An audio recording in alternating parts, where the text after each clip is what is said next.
Bonjour ou bonsoir, cela dépend de l'endroit où vous nous suivez en ce moment même. Bienvenue dans la minute utile de l'apôtre Victor Maconda. Une minute pour changer votre vie, une minute pour l'impacter et une minute pour vous faire réfléchir. En tout cas, je suis Merkel de l'Église universelle de Dieu, l'Église pour tous. Qui est le plus grand parmi nous?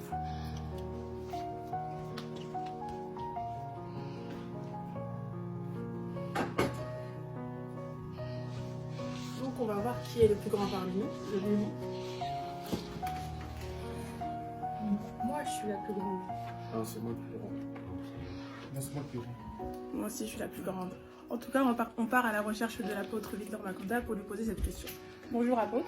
Bonjour, ma sœur Merkel. Alléluia. D'après vous, qui est véritablement le plus grand? Le plus grand, mes frères et sœurs, alors, selon la Bible, le plus grand, ce n'est pas la taille. Le plus grand ou la plus grande, ce n'est pas le titre académique non plus. Le plus grand, ce n'est pas non plus celui qui a beaucoup d'argent.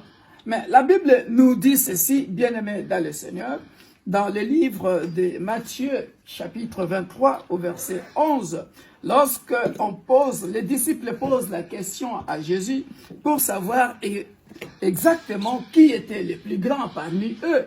Alléluia.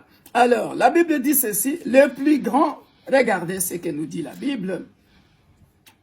Matthieu 23, verset 11. Le plus grand parmi vous sera votre serviteur. Est-ce que vous êtes des serviteurs?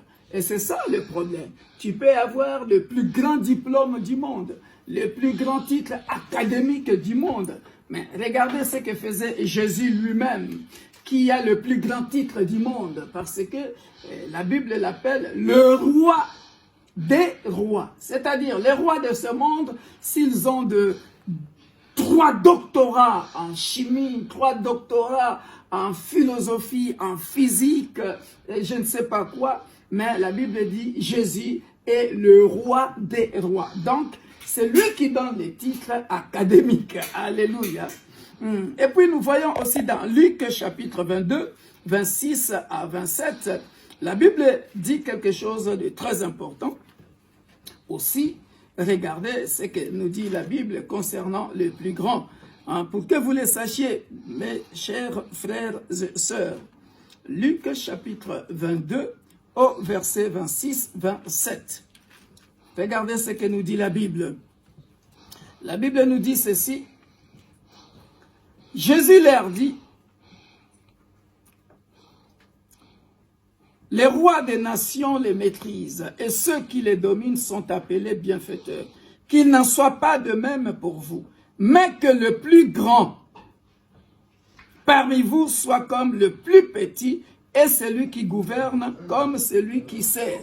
Voilà pourquoi, bien-aimés dans le Seigneur, même dans la politique, celui qui gouverne ne peut pas être voleur du peuple, mais il doit être celui qui sert son peuple.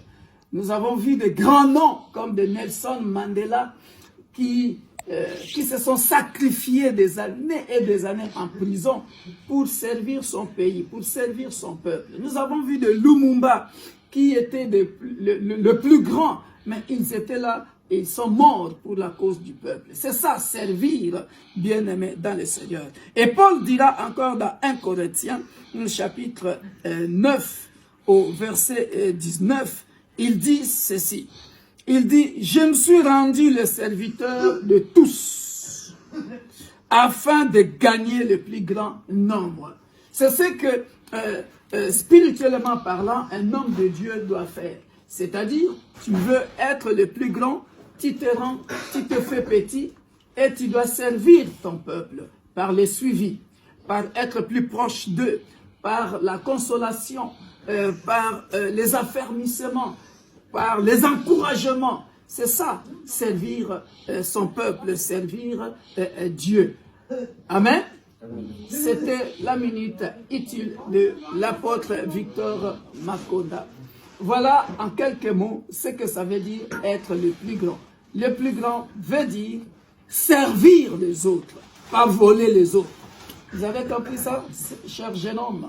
Et chère jeune fille, que ce soit votre partage durant toute votre vie. Si tu deviens un grand footballeur avec ton argent, essaye de servir aussi les autres. Si tu deviens une grande basketteuse, hein, essaye de servir aussi les autres. Tu deviens une fervente servante de Dieu, ma soeur, sois à côté de peuple. Hein? Soyez bénis. Soyez bénis. Au revoir, soyez bénis. Bye bye.